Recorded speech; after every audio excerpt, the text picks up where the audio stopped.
Looking back now, historically, even when she was sort of 2, 3, I now see that actually she had delayed speech, and I can see that that was actually perhaps not, it was delayed speech, but that was probably the realisation that it was more muted, which is can be part of the diagnosis. So that was probably there early doors, but we didn't recognise it because we didn't know anything about it. And it wasn't until she was 7 that she then started to struggle to fit in, and wasn't able to have a conversation in detail, which is very matter of fact. When they're at primary school, you think they're going to grow out of it. I think that's probably how we felt. And then when she started big school in September, so that'd been not last September, September before, it was okay to start with. And then come the February, we started getting in trouble at school. And I'm like, this isn't right. What, she keeps getting all these detentions, and that's kind of what got the ball rolling. And I went to the school and said, something's not right. I don't know what it is, I can't name it, but something's not right because we're getting all these attention. But I think what triggered it, there was a boy at her school who had got additional needs, much worse than what I'd seen before. And he targeted her, very much so, and he got removed from school because it was that bad. And that was the beginning, I feel, of her unravelling. School brings out all sorts of anxiety. School brings out, because of I know ADHD feeds ODD, but with her as an individual, the ODD I'd say is the one that we find the most challenging, and what she challenges the school with, because you can't medicate it. I think when we first was on the journey, the only way I could describe it when I was talking to people, it's like living with a drunk person, which is a really odd thing to say about a child, but you're never going to win an argument with a drunk person, ever. We've all been on nights out, we've got that one person who's gone, beyond understanding what you're trying to help them. It's like that. Don't matter what you say, how you say it, they just ain't going to listen, and it's their way or the highway.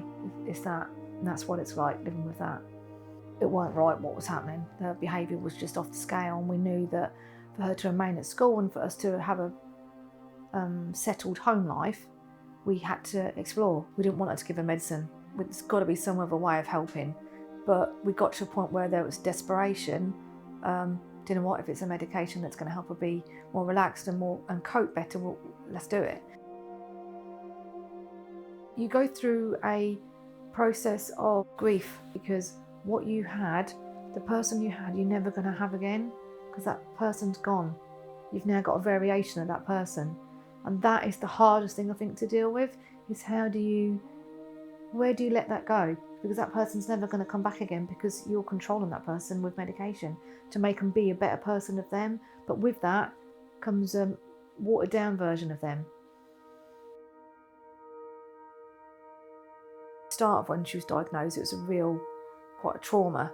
And she struggled a lot with it, to understand, why is it me? I don't want to be like that.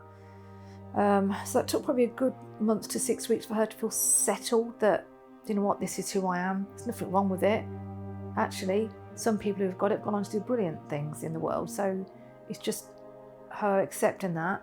But I think in one of the meltdowns and in one of the moments of weakness, when perhaps she's upset or I'm upset or we're both upset, when things are fraught and I'm like, well, where's your commitment? I'm doing all of this and you're still doing this. And then there was a moment of clarity for me, and she said, but I am taking the tablets. You're telling me to take them, and I'm taking because I want to change. And that was a real wake-up call for me, because I hadn't looked at it in that way.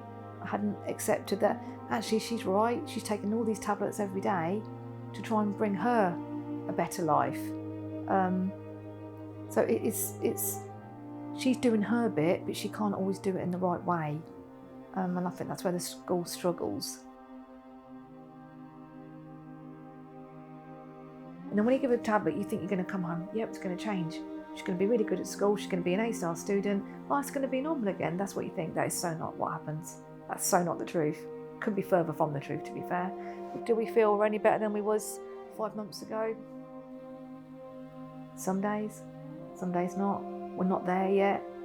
I don't know if we're ever going to be there, because the issue, I feel, her defiancy, which is the ODD side of ADHD, that I can't medicate. So I don't know how many tablets I'll give her.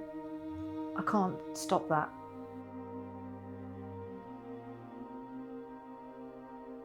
You've got to make allowances to be nice. Even when you're probably not feeling it and you're really stressing and you think, for God's sake, why did you do that? And you've had 3 phone calls from the school and then you got detention and this, that and the other, and you're really, really beyond happy because of what's gone on. You still got to bring it down, bring it low and be nice and relaxed, because one conversation could trigger the rest of the evening being horrendous. It's all about control. It's all about that defiance. If she don't want a shower, she ain't getting a shower. Some days, do you know what? Don't have a shower then. You don't have a shower, it's up to you. But other days you're like, no, come on, I work hard enough, I do everything for you, you're going to do it. And it's about coaxing, it's about fighting the right battle. You know, one thing that did come out of the family workers is whatever goes on at school, leave it at school. I will worry about her for the rest of my life. It's never going to be easy.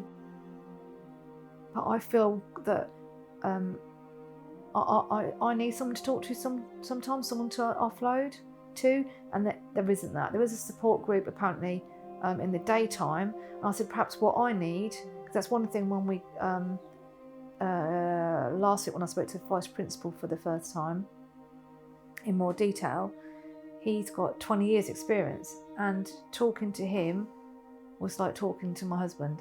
It was like he got it. I didn't need to say anything because he knew what I was thinking, and that is invaluable. And the other people who's around her at the school don't have that. So I feed off people like that because I need someone who just gets it. I don't have to say it, they just know what I know. And there is not that. There is not that access anywhere. Do anybody like that? Very rare. She wants to change, and she recognises that. And I think sometimes when you're going through these processes, it's something you have to keep coming back to. You keep having to remind these people she's a vulnerable young girl. She just wants to be happy. She just wants to fit in. And she just wants to do well at school. Just because she's got this condition that shows you a different side of her, try and think of that girl. I won't give up, so I've got to defend her because I want her to be happy and I want her to have a future.